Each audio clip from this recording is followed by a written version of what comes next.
Hello, Remax West. A happy Monday. I hope you had a fabulous weekend.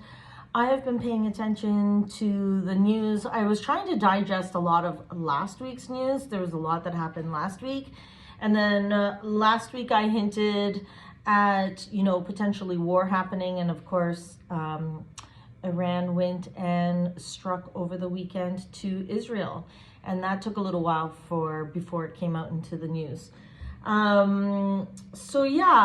It's been an interesting roller coaster ride, that's for sure. Sometimes it feels like I'm drinking out of a fire hose, but I continue to think about what Frank Colatasti always says, and he says that we are in the people business. And that for me is really important, because even though I might have some bad news to deliver as far as what's really going on, I think that there's still an opportunity to make money and still take care of people and make sure that they don't lose the biggest investment and the biggest debt of their lives. So I thought, for those of you, this one is not going to be a short video, just so you know. So I'm already on my second cup of coffee, and I'd recommend that you grab a cup of coffee and sit back and enjoy, because I have a bunch of different notes here. And I thought I'd bring it all together for you, as far as, going on this roller coaster ride of what happens when I think about these things. And really, I'm so grateful that I studied both political science and law and society, because understanding what happens at a macro level, as far as politics, central banks, IMF, World Bank, all that sort of stuff, and politics, also helps understand what's happening at a micro level in Toronto, Ontario, and in Canada, in our backyard essentially, and how the law impacts society and how long that usually takes. A lot of policies that get impacted, that get put into place today, take anywhere from 18 months to 2 years before it starts to get realized, and before the whole country feels the entire impact, or before it goes through its entire lifespan, it could take up to 7 years.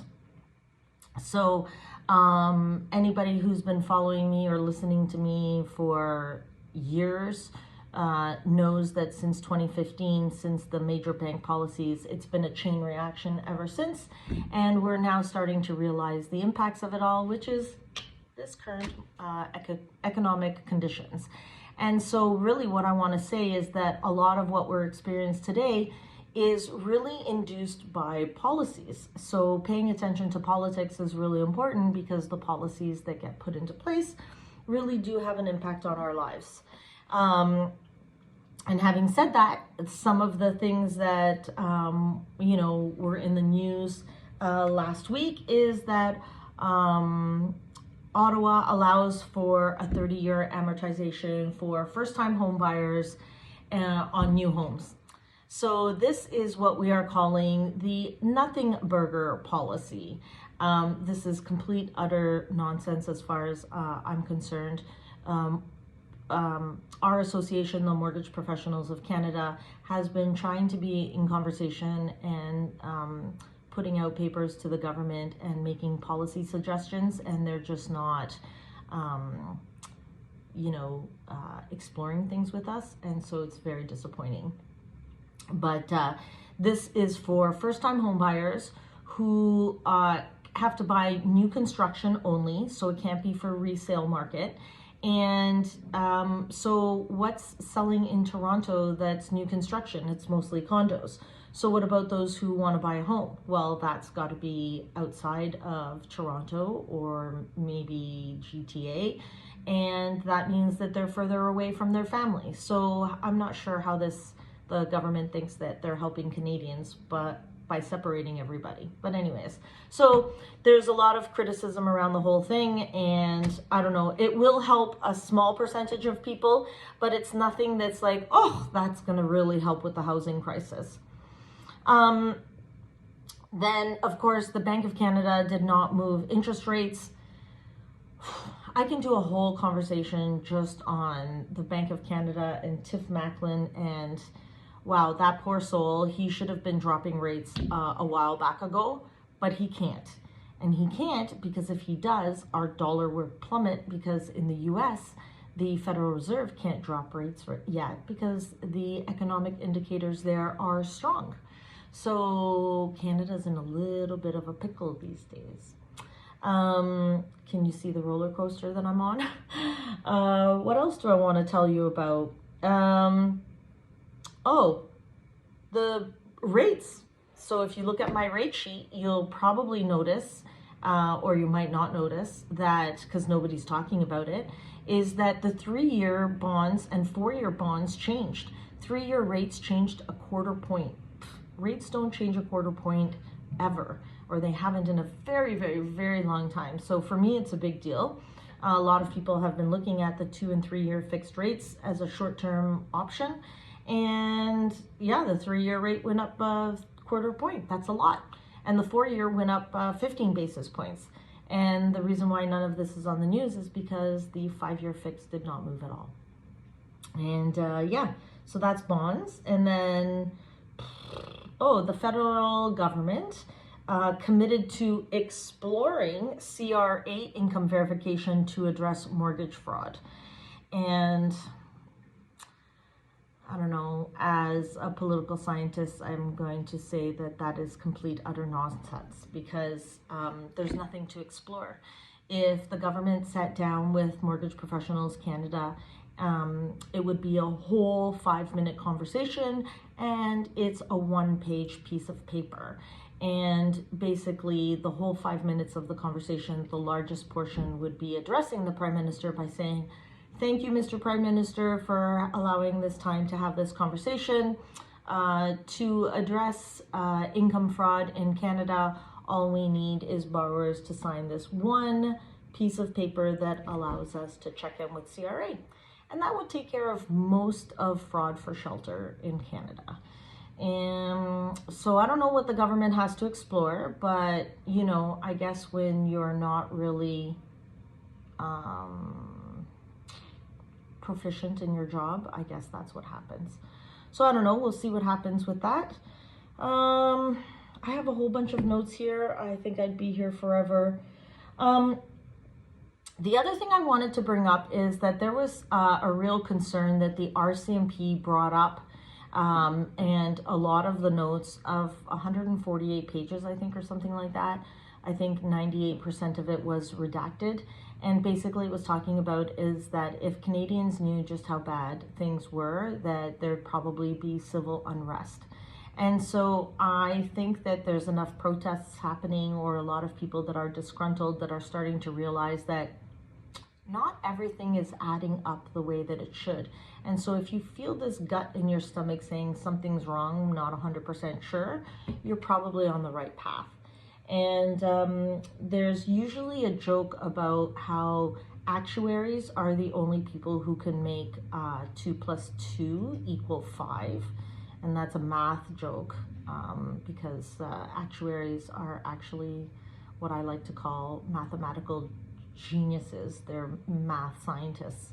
And the government is doing the same. The government is pretending that they're actuaries and that they, you know, they're trying to make us think that everything is adding up, and it doesn't. And the government this week went around Canada parading billions and billions of dollars, making promises on things that really is not going to amount to much. And those billions of dollars, the government is not spending it. They are spending it on our behalf. So we're paying for that. Actually, we're not paying for that. Those of you that have children and grandchildren, they're going to be paying for that. And yeah, so you know, this is all kind of scary stuff. And people, you know, as we start to bring it full circle as far as Frank Colatasti and that we're in the people business, as I start to continue to be in touch with my database and my clients, there is a segment of the market of Canadians that are, you know, where they are in their life versus where they meet current economic conditions. Some people are feeling the pinch. And so if we pretend that everything is okay and that 2 + 2 = 5 when it doesn't, those people are going to find themselves in big, big trouble in 2025 and 2026. So being in the people business looks like planting seeds right now, farming our database, making sure that people are okay. Unemployment, I've been talking about this for quite some time, and what I love about these videos is that you can go back and see, oh, Michelle's been talking about unemployment for quite some time. Unemployment is starting to creep up, and you know, it's creeping up pretty quickly. It's gone up 1% in a year, and that's a lot of jobs. So there's a lot to be concerned about.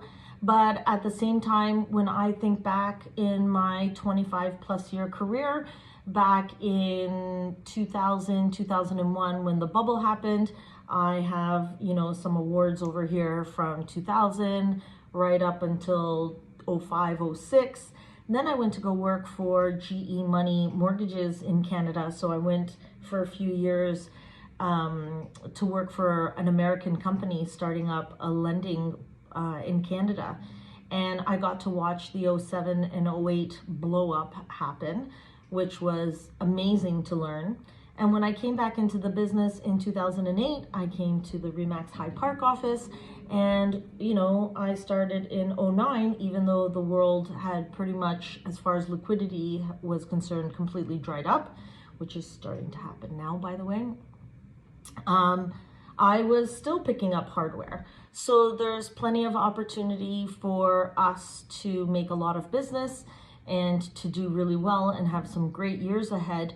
But we need to do it inside of taking care of our clients, making sure that they're taken care of, helping them preserve their wealth and their families and their well-beings as much as possible, and offering them solutions that will help them be within the parameters that they can survive while we try to navigate the upcoming years. Okay, so if you've made it this far, I just want to say thank you, thank you, thank you for listening in. I really do appreciate it. As you can tell, I'm listening to all kinds of macro economics, trying to bring it down to how it relates to rates, so that when I am talking to your clients, I can customize the advice that I'm giving them based on their short-term and their long-term plans. So once again, thank you for trusting me with your clients. I really do appreciate it. I am still offering 15, 20 minute, half an hour free consultations for those clients that are renewing. Even in a year from now, 2 years from now, if they've lost their jobs, if something has happened in their lives, if there's emergencies, they might not want to break their first mortgages. They might need a temporary solution for second mortgages. I've been doing a few of those as of late. So yeah, if you need any help with that sort of stuff, please, please, please let me know. Have yourselves a great week. It will be interesting to see what happens with this week's budget. So I have no idea what I'm going to be talking about next week, but it'll be interesting to see how the budget is going to shape that conversation going forward. Have yourselves a great week. Take care. Bye.